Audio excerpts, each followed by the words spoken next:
국민의힘은 비속어 발언을 최초로 보도한 MBC에 대해 여러 조치를 예고하면서 민주당과의 정언유착 의혹까지 제기했습니다.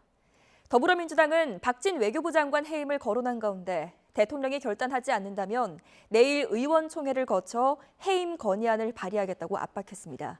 국회 연결해서 자세한 내용 들어보겠습니다. 김승환 기자. 네, 국회입니다. 네, 국민의힘이 MBC를 상대로 강력 조치를 취할 것을 언급했다고요? 네, 국민의힘 주호영 원내대표는 MBC가 최초로 비속어 프레임을 씌우면서 철저한 확인 과정을 생략한 채 자의적, 자극적 자막을 입혀서 보도했다고 주장했습니다. 수사 의뢰를 할 거냐는 취재진 질문에 더 검토해보겠다면서도 당이 할 수 있는 조치를 다할 거라면서 민주당과 언론의 사적 내통 의혹을 제기했습니다. 엠바고가 걸려 있었던 상태에서 보도도 되기 전에 민주당 지도부가 먼저 알았다는 것은 어느 언론인지는 모르겠지만 그 언론이 이 보도 윤리를 어기고 사적으로 내통했다. 권성동 전 원내대표도 SNS에 이번 사태를 대국민 보이스피싱 MBC가 미끼를 만들고 민주당이 낚시했다고 표현했고, 김행 비대위원은 특정 기자가 밀정 노릇을 했다고 의심할 수밖에 없다고 주장하는 등 여권 전체가 공세에 나선 모양새입니다.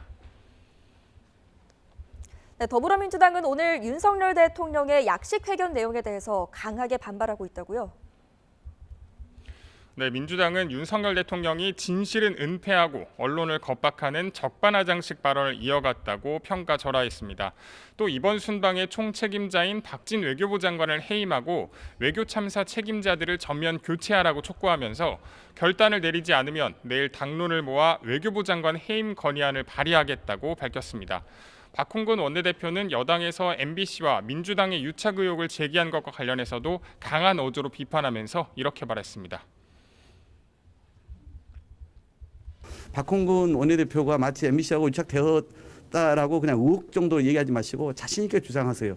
제가 법적으로 책임을 고스란히 국민의 이름을 대신해서 물어드리겠습니다. 네, 여야 기싸움이 점점 더해지고 있는데 이번 순방 논란뿐만 아니라 입법 과제와 또 국감 증인 채택을 두고도 여야 입장이 꽤 다르다고요? 네, 당정은 양국관리법 개정안에 대해선 사실상 반대한다는데 의견을 모았지만 민주당은 이번 정기국회에서 처리하겠다고 벼르고 있습니다. 애초 오후 3시로 계획됐던 농해수위 전체 회의는 양당의 의견 조율이 오래 걸리면서 예정보다 2시간가량 늦게 열렸는데요. 민주당이 양국관리법 개정안을 상정하자 국민의힘은 안건조정위 구성 요구서를 냈습니다.